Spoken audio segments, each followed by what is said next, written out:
Good evening, guys. How do I bring this up? Hang on a minute.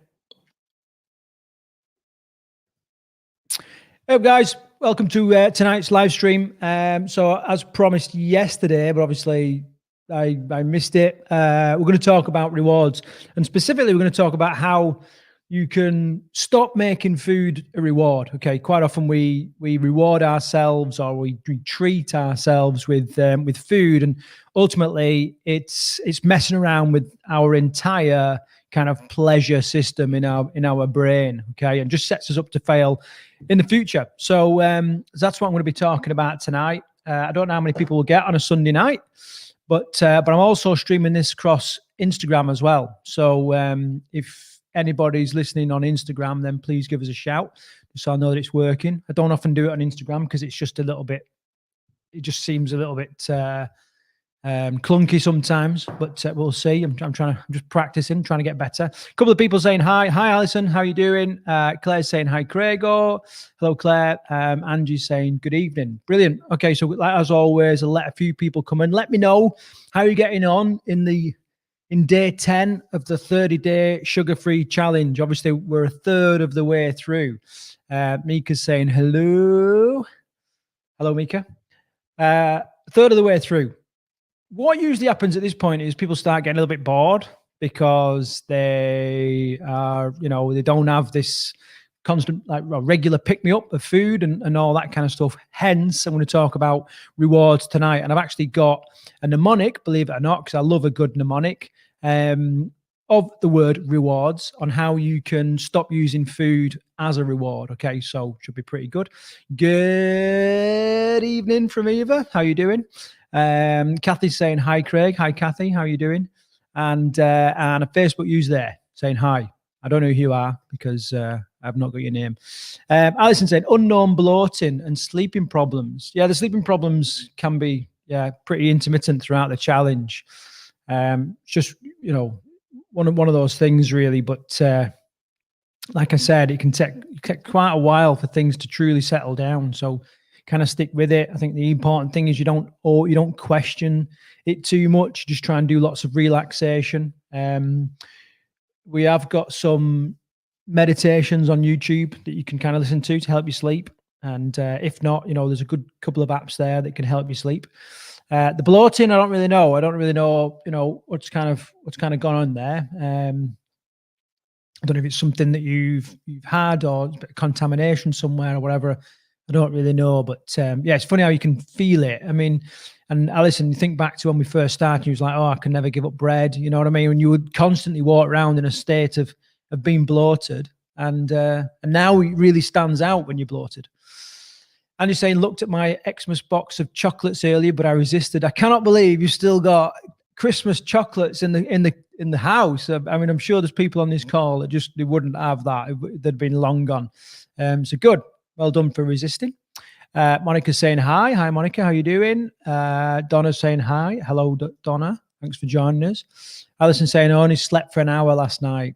Yeah, that's not going to be good. And as well as that, when you're low on sleep, your willpower is tested. It's a little bit less, and your cravings will naturally be higher as well, because what usually happens when you go to sleep and your body temperature drops is a lot of the gut bacteria that build up throughout the day will die off. And then if you don't sleep particularly well, then you've still got a load of that bacteria in your gut, and they can send out signals, believe it or not, to tell you to go and get sugar, go and get sugar. That's why we naturally crave more sugar when we're not sleeping so well. So like I said, don't overthink it too much. Just appreciate every minute of sleep you do get. Get into a good routine. Value sleep is a big one. If you start to value it, then you can really start to clean up your eating habits, your sleeping habits and all that kind of stuff. So hopefully it's just a bit of a one-off. Mildred is saying, hi, Craig. Hi, Mildred. Sleeping is back to normal, no sugar, and managed to have bread only once in 10 days. Excuse me. That is phenomenal. Well done. Like I said right at the start, if you can just cut down, I've got hiccups for some reason, cut down a little bit in January, then you're doing really well. And you're saying, and how did sugar-free diet turn into carb-free too? Did I miss something? No. obviously, when with the carbs, carbohydrates in the body is sugar. So some people have gone for a complete, everything out. Some people have just gone for refined sugar. Whatever you're happy with, Angie. So don't feel like you're missing out on something. You're doing good. Monica's saying I've still got chocolates too. Put them in the shed. Brilliant. A few years ago, I came up with this thing. I've actually seen someone's made something similar, and I'd called it the snack locker. Right, see what you think to this. What your thoughts are.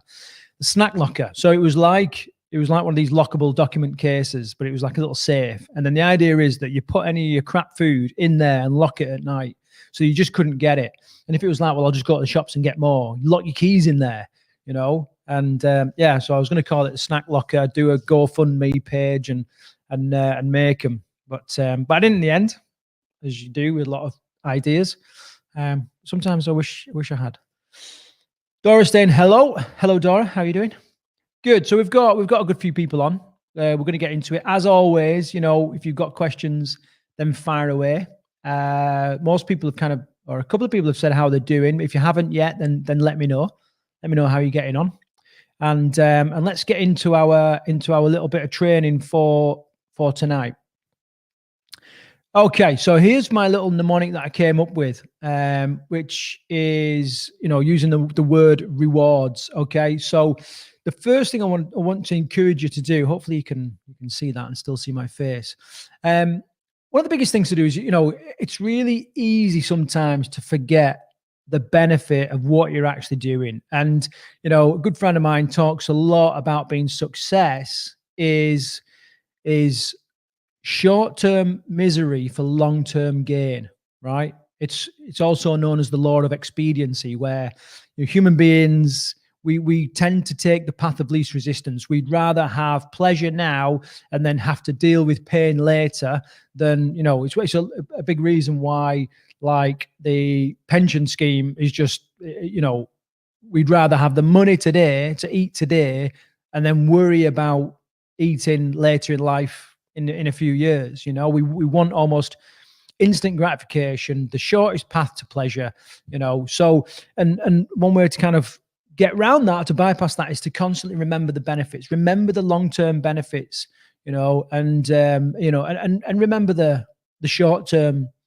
Remember that everything's got to pass. So this bit of misery you're going through, this craving, this headaches, this lack of sleep, whatever it is, it's got to pass, and just remember that on the other side of that is some great health benefits. So it's good to remember that there are benefits out there. A couple of comments coming through. Anne saying, great today, headache finally gone. Good for you, Anne. Hopefully that'll settle down now. Kathy's saying she's still got chocolates too. That's amazing. Next thing is eat mindfully. It's something that we often forget, really. Quite often we'll be snacking, eating on the go. When we're eating on the go, we don't really account for that food so much. I've talked to many people before and sort of said, well, I don't really eat a great deal. And then when we've actually done like a nutritional recall where we've got them to repeat back what they've had that day, and we've really gone into it, and I go to work. Okay, stop there. Do you have breakfast? No. Okay, carry on. I commute to work. Right? Do you eat anything in the car? No. Okay.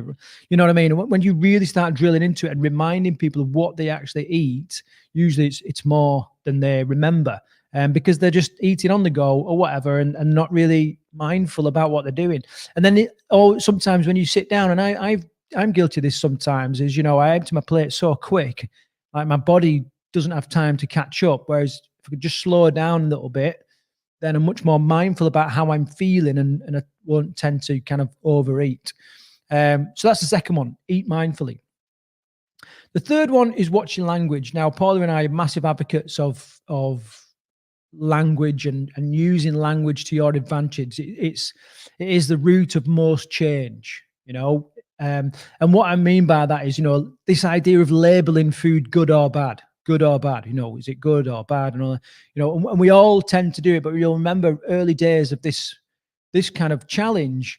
I was really getting into you about that. There is no good and bad. It's just food. It's just the wrong context or the right context. But when we start to label something good or bad, then it leads us open for so many things. Because right, you've had a really good day, you've done well. Right, I should have something good. Oh, right, well, the food's good, you know? Oh, I'm having a really shit day, I just want something naughty just to get me through it. You know what I mean? So we remove those labels, get rid of those labels. Another one is treat. We say, it's only a little treat. Well, it's not a treat, and you're not a dog.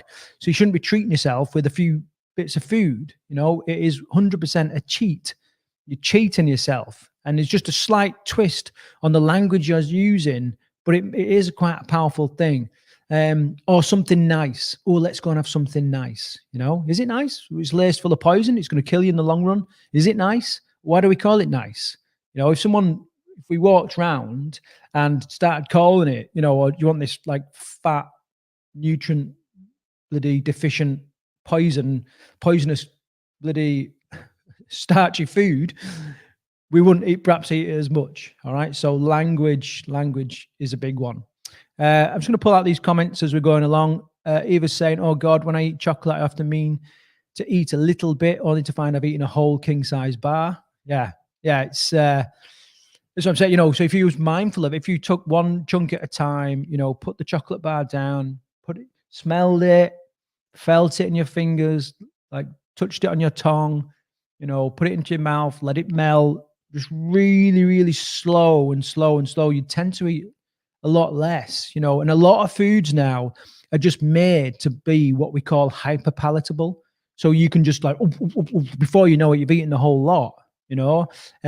Fast food is a classic because when we first started cooking food, what happened in our body is our intestines really shrunk through time because we no longer needed as much intestines to digest the food because a lot of the digestion had taken place outside the body. And the same thing now to a greater extent. We can bite a Big Mac and just more or less swallow it without actually doing anything with it, and that chewing and all that kind of stuff. It's just, it's almost alien now to the point where there are kids and my eldest lad is one of these.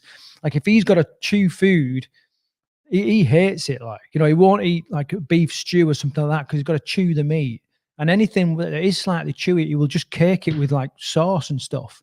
So yeah, eat mindfully, give it a go. Someone else saying my problem is ice cream. Yeah, ice cream is a classic again because you can just like throw it down. Claire saying I don't use food as a reward now. If I have something I like that isn't a regular thing, I just see it as part of my everyday diet. That's good. So we've done language.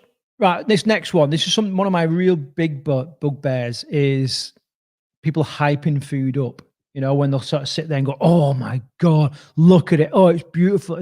What are you doing? We need to be. There's enough hype around food with the advertising, marketing companies, and the food agencies and all that. Without us doing it, we need to be playing it down.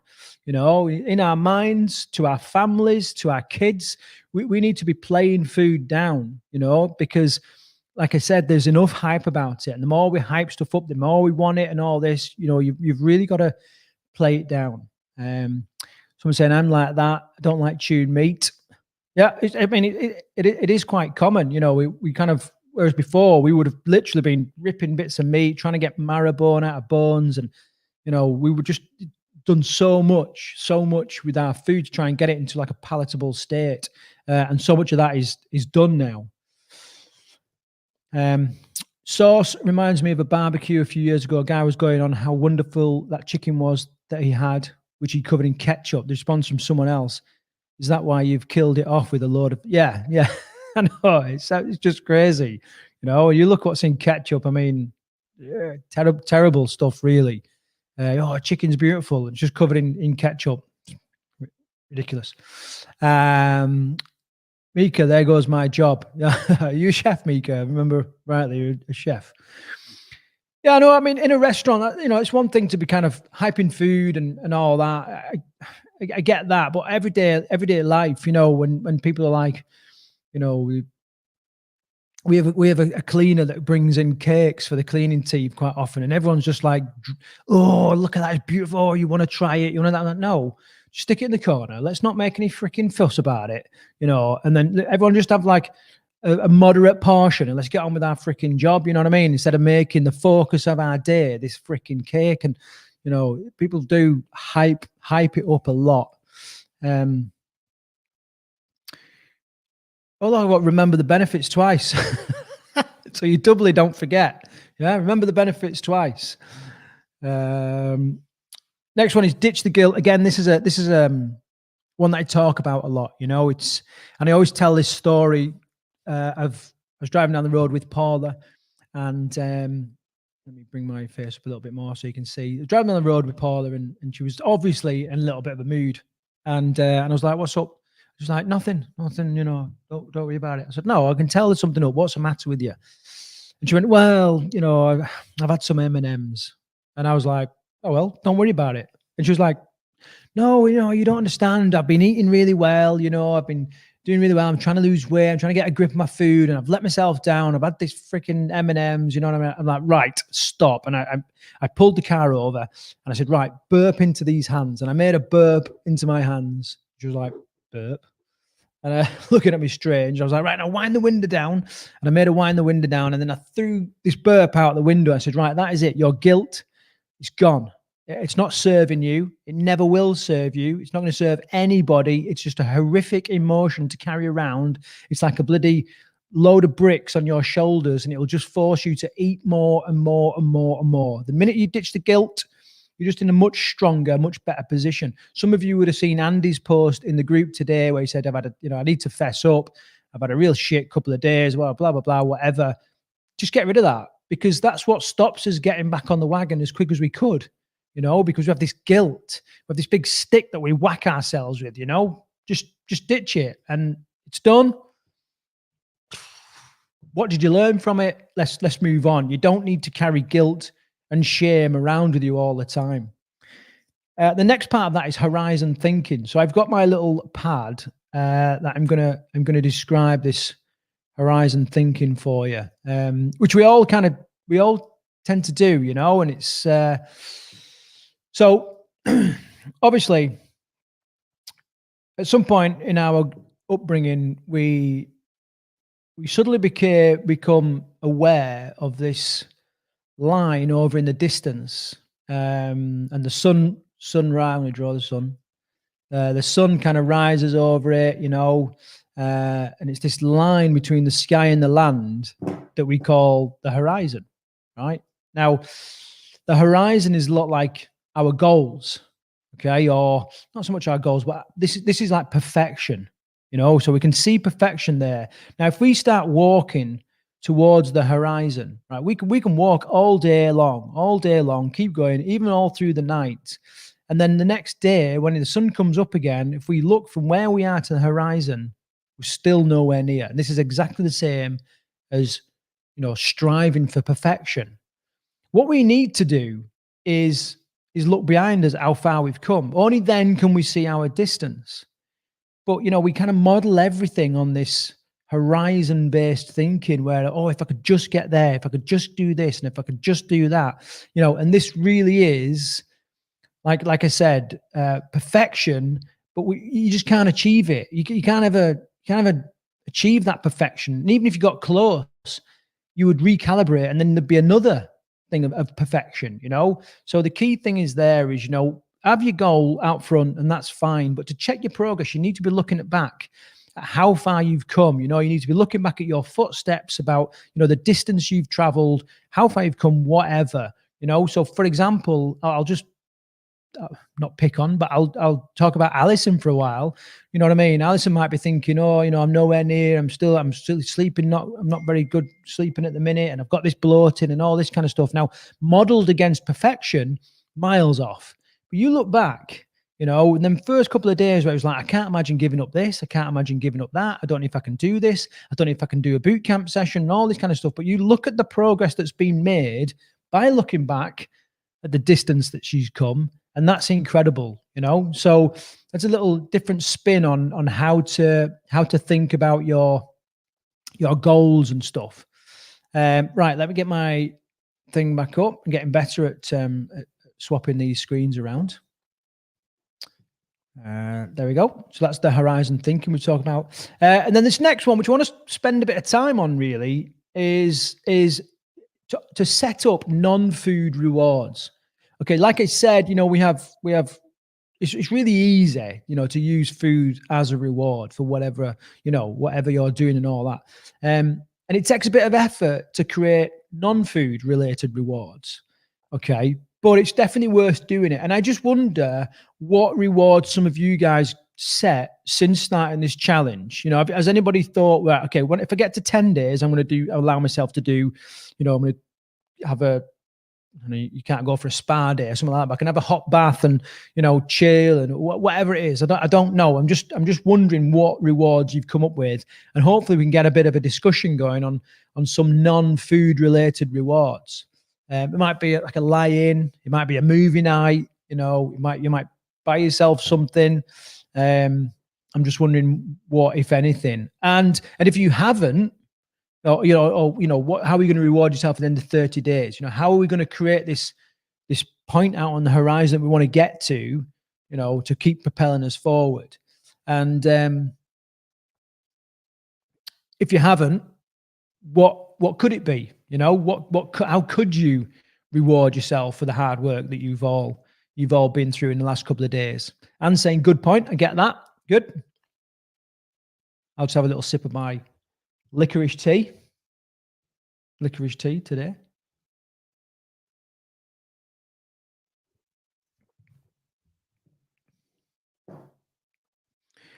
Whilst I'm waiting for those answers to come in, I'll just apologize again for missing the live stream last night. I didn't realize. I completely got sidetracked, and it wasn't until I was in Sainsbury's, the local Sainsbury's, and not the Alison on this live stream, but another Alison that's in the 30-day group was in there shopping, and I was like, "How are you doing? How are you doing?" Then I walked to her and I thought, shouldn't she be on the live stream? And I was like, shouldn't I be on the freaking live stream? So is it best to write it down? Yeah, because an idea in your head is just a dream. Only when it's written down does it become something that that is a goal, or it's like committed to paper, and therefore committed to, or you're a lot more committed to it. So yeah, get it written down, put it on the fridge, whatever. If you're a visual type person, you might want to make a little vision board or a motivation board, or get a picture of whatever it is and stick it on the fridge. If you're an audible type person, then you could perhaps come up with like a little mantra or some kind of affirmation to remind you of what you're working towards. So definitely a good idea to write it down. Claire saying, buying something nice for my flat. After week 1, bought some pretty house plants. Hey, that's nice. Or a mood board, baby. Yes. I said that. Agreed with that. Mood board's a good one. Alison saying, no rewards. All my rewards have, as you said, always been sweet foods. And when I think of rewards, my thoughts always go straight to food. So remember we said that language is a big indication of where people are. So to say my thoughts always go straight to food, it's like a closed statement. Like it's a belief, So we can change that, Alison, by saying my thoughts used to go straight to food. It's a slight difference in your language, but remember, change starts with the words you use.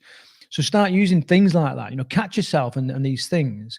These statements that you make to yourself, because the part of the brain that processes that is very literal. It just takes it as fact. All right, okay, that's what I do. That's what I'll always do. No point spending any more effort on trying to do anything else, because that's what I do. If you say I used to, now the brain's like, well, what do I do now?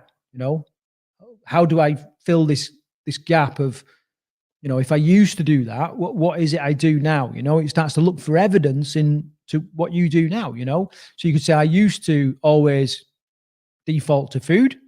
Now I default to whatever it is, movie night or whatever it is, okay?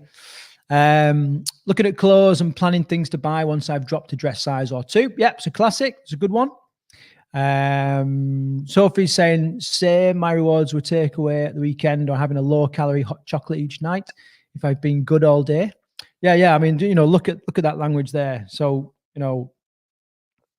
low calorie, so probably reduced fat, more sugar, hot chocolate each night. So you had a good day every day, or is it that just like a bit of an excuse?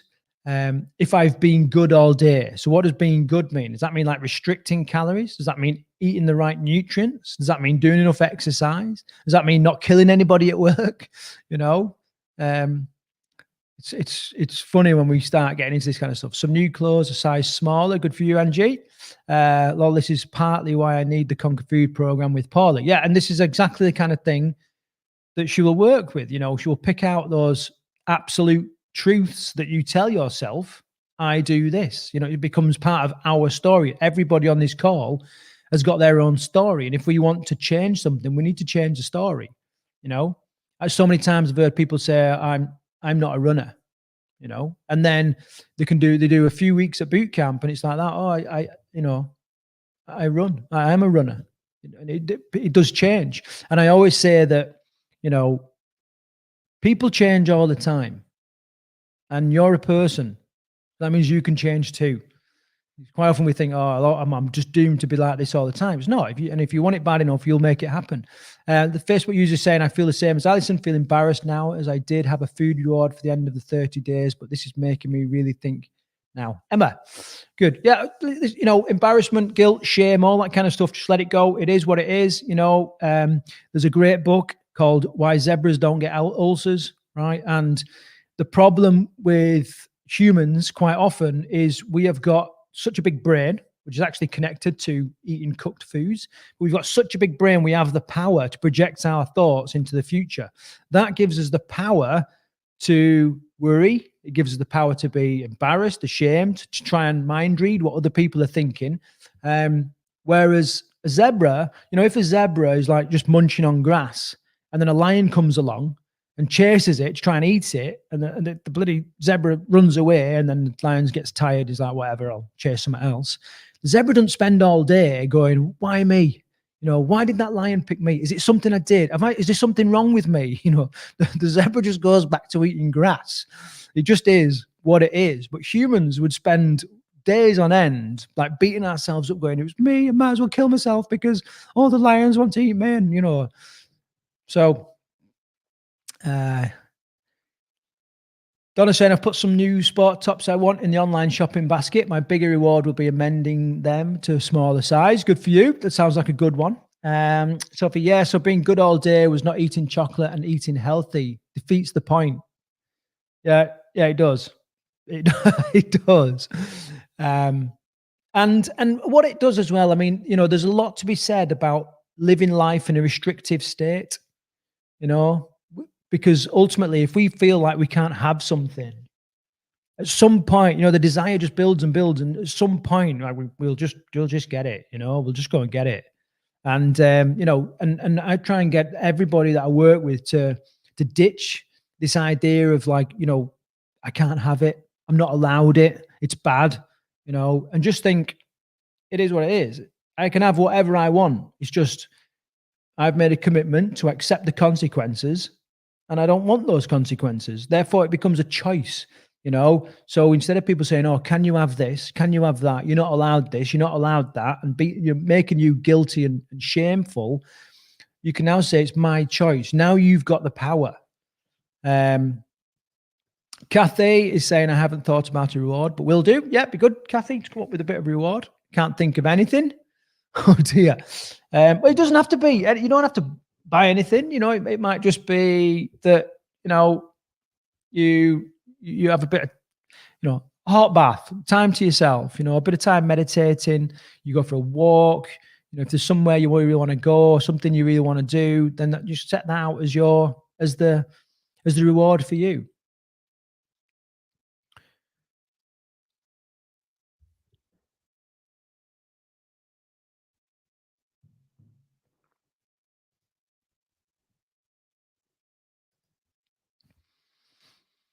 Okay, so the comments dried up a little bit there, but I think that was a good little discussion. A few points coming through.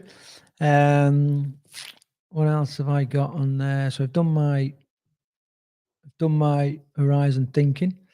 Okay, does anybody want me to go through anything again that I've talked about tonight? Let me know. Has anybody got any sort of general questions that they wanna ask before we head off for the Sunday evening? New week tomorrow.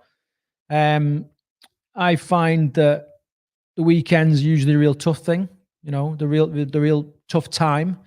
Um, if you've got through the weekend relatively unscathed, just remember we're not after perfection at all. We're just trying to make the best of that we can. Then we've done good. You know, we'll set up for Monday and crack on for another week.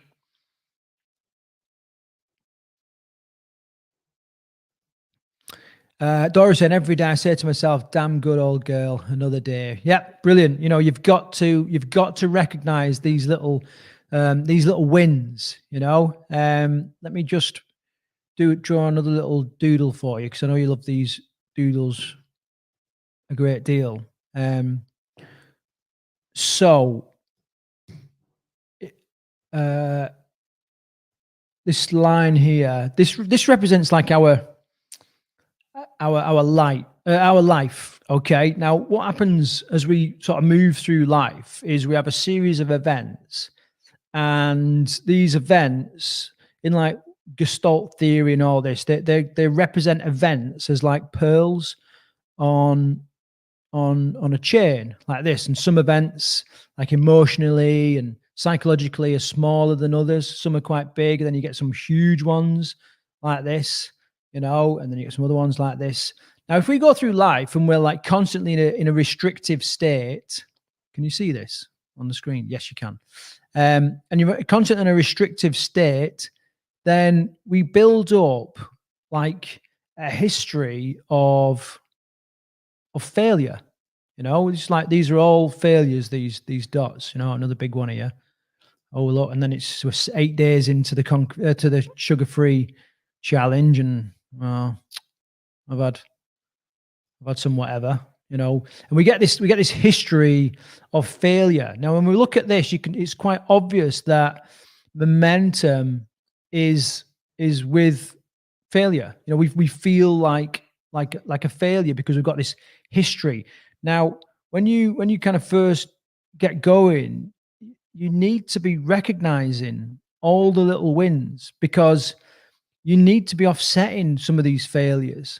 Now, in the human brain, a failure or a negative can, depending on what research you read, can be up to 26 times more powerful than a positive. This is why, like, you can have someone go, "Oh, you look great today. You look great today. Or you look amazing today. Oh, I love that shirt. Love that shirt. You know, oh, your hair's a bit messy," and it just like waxes, you know, and you're like, "Fucking hell, you know, bloody hell, yeah." And it really hits us hard because to a human, I've lost my mouse now.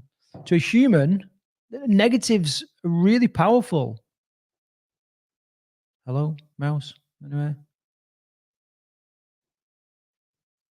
oh, there it is. It's tiny. Oh, that's why, because it's a little pen. You know, so we need to build up. We need to recognize as many wins as we can, so that we can really offset these negatives. So, who was it? Was it Dora that was saying?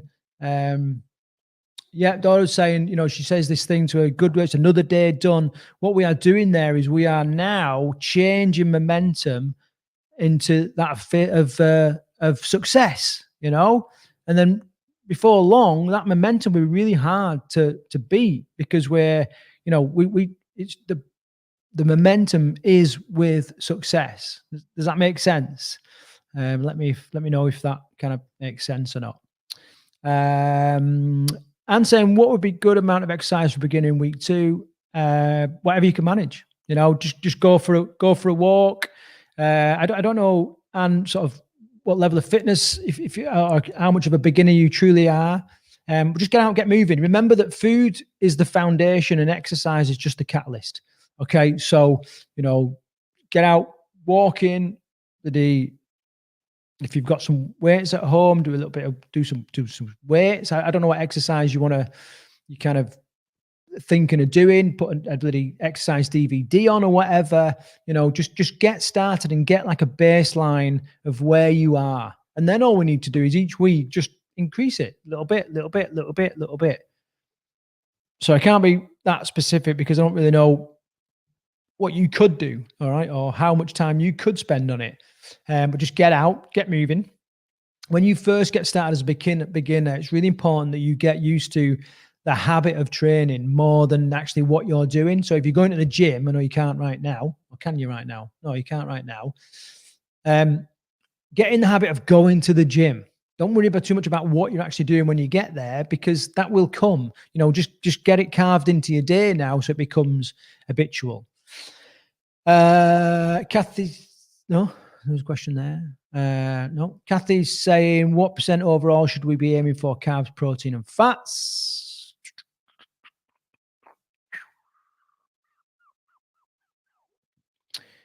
I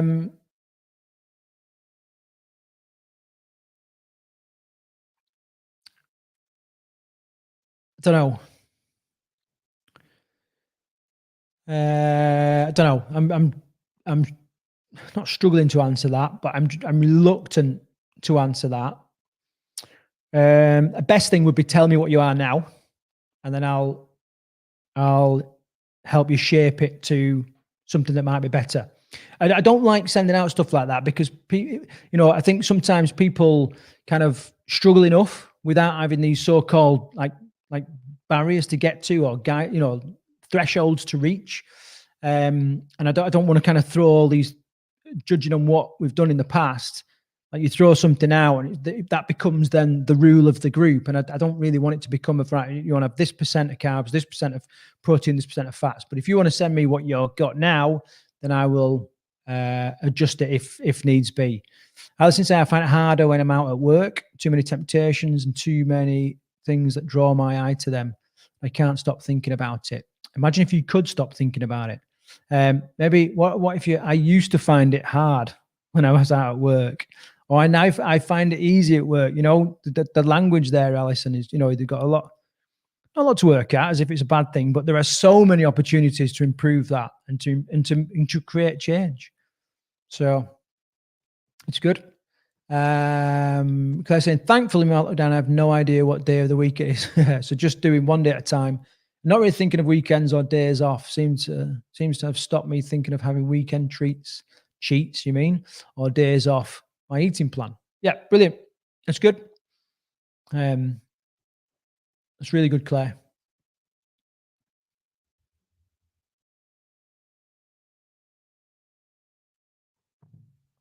So there's a couple of people dropped off now. So what I'm going to do is we're going to start wrapping it up. It's like nearly 40 minutes. And so if you've got any final questions, stick them through. If not, you can start dropping off. For tomorrow, we're going to start working on. It's actually our last module of our fresh start. Remember our little mnemonic fresh start. So it's tea tomorrow. So we're looking at trades or swaps in this country. Okay, so what I really want to do is I want you to all come with like what you have swapped, like high sugar foods, what you've swapped them out for. You know what I mean? So have a little think about how you've changed what you're actually eating. Is this something that you used to eat pretty regularly, and because of this challenge, like you've cut them out and you're no longer eating them. All right. So let me know. Be interested in that. Alison's laughing. Okay. Chris will say we'll let you guys know about online classes after seeing the physio tomorrow. Hopefully it will be okay. Another good session. Brilliant, Chris. Thanks, mate. Hope the knee's good, mate. And saying okie dokie. Thanks as always, Craig. Demo, please could do a summary of everything. That's a good idea. Yeah, I could do a little bit of a blast through all the slides that I've created through this training.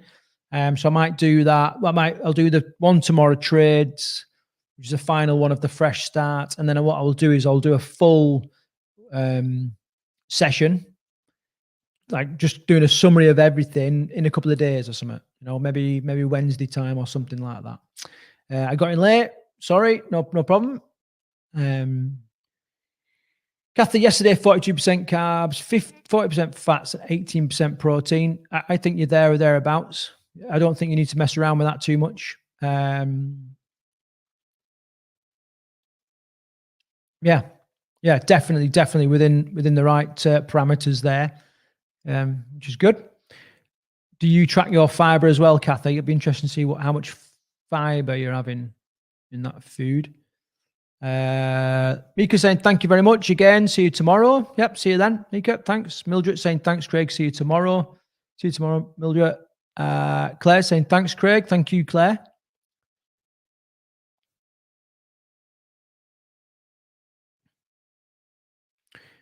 Okay, guys. So we'll call it there, and I'll see you same time, same place tomorrow, where we're going to look at food trades and swaps. All right. So